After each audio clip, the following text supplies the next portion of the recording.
Okay, go ahead and lower the lights, settle in. I want you to imagine we're pulling up chairs to a dying fire out in the cold. Welcome to today's Explainer, where we are diving into a story that honestly reads less like a modern novel and much more like a cursed, ancient legend. We're exploring Kartix Vale's incredibly dark fantasy masterpiece, A Crown of Ash and Bone. This is a relentless, slow-burn descent into obsession, warfare, and the utterly terrifying arithmetic of sacrifice. What would you sacrifice to get back what you lost? Just let that question hang in the air for a moment, right? Because that single line is the beating, bloody heart of this entire narrative.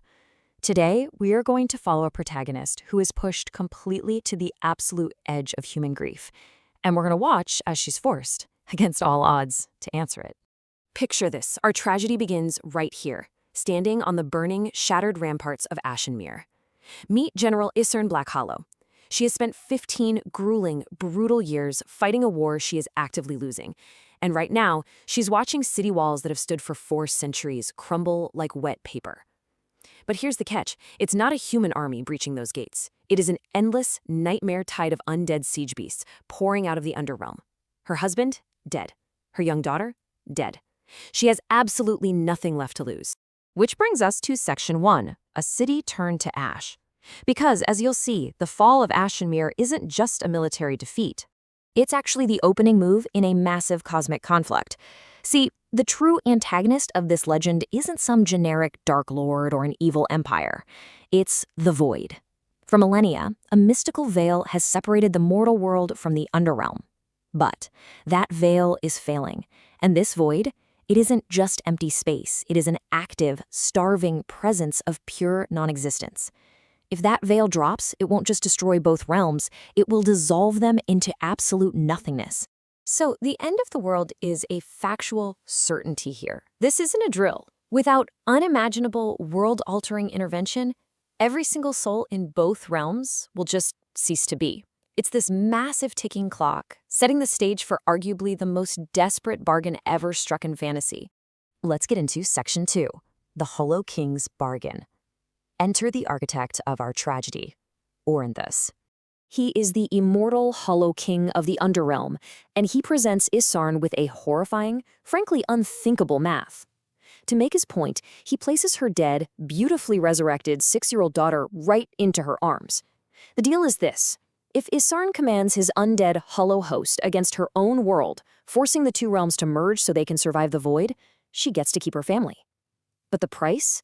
For every single military victory she secures, a fragment of her humanity, a literal piece of her mortal soul, will be physically extracted. There's this moment where one of the king's advisors utters a line that just hits incredibly hard.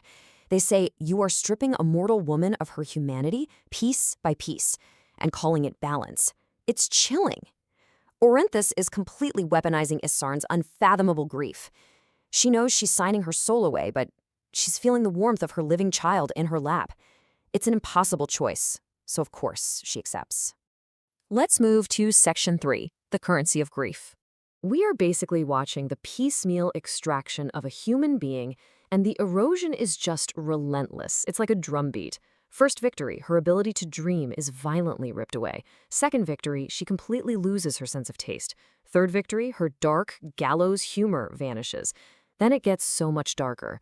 At Harrowford, the magic takes her actual capacity for grief. At Three Rivers, all physical sensation to pain and temperature is erased. Piece by piece, the woman who loved her family is systematically dismantled.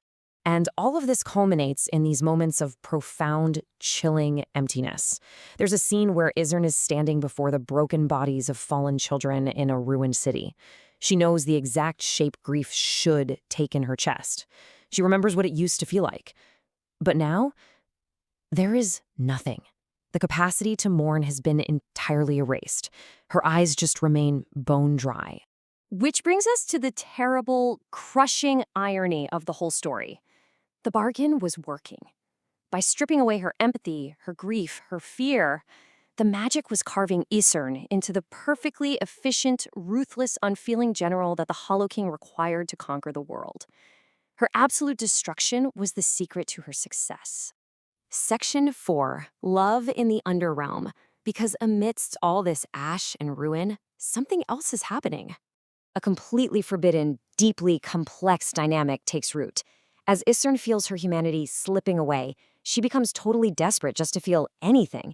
She initiates physical intimacy with the Hollow King, but purely as a mechanical attempt to chase sensation before the numbness claims her entirely. But on the flip side, you have Orinthus. He's been frozen in isolation for 10,000 years, and he is actually waking up. He starts developing a deep, ancient affection for the very weapon he is systematically destroying. It's crazy. They are literally passing each other in opposite emotional directions.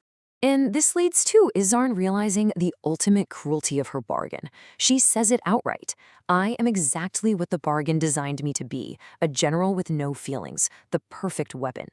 Think about how tragic that is. She conquered kingdoms and sacrificed her own soul to get her family back. But now that she finally has them, the bargain has stolen her ability to actually feel love for them.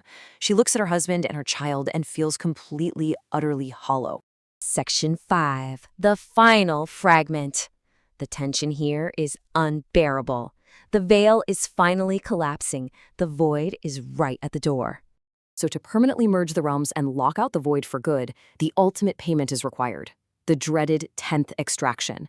But you guys, this one won't just take an emotion. It demands Izarn's identity. Her name, her history, the very core of herself. If she goes through with it, she will be left as just a functioning mind without a person attached to it. And, dutiful to the better end, Izarn agrees to be erased. But then we get the twist. In the absolute final seconds of the ritual, as Izarn's soul is literally being pulled into the ether, Orinthus looks at the woman he has broken. This immortal king who planned this exact moment for 10 millennia suddenly halts the extraction. He whispers, some things are not worth the cost. He sacrifices his own immense power, massively destabilizing the entire merging of the worlds, just to save the last sliver of the woman he loves. They survive, but they are left standing in a shattered, wildly unstable merged world, relying almost entirely on Izarn's sheer stubbornness to hold reality together. This explainer has been a journey, right? It leaves you with this haunting question. What happens when you win the war, but you spend your very soul to do it? Will you survive your own hollowness? If this dark dive hooked you even a little bit, you absolutely need to grab the full book and read it for yourself. Thank you so much for pulling up a chair by the fire with me today, and I'll see you in the shadows next time.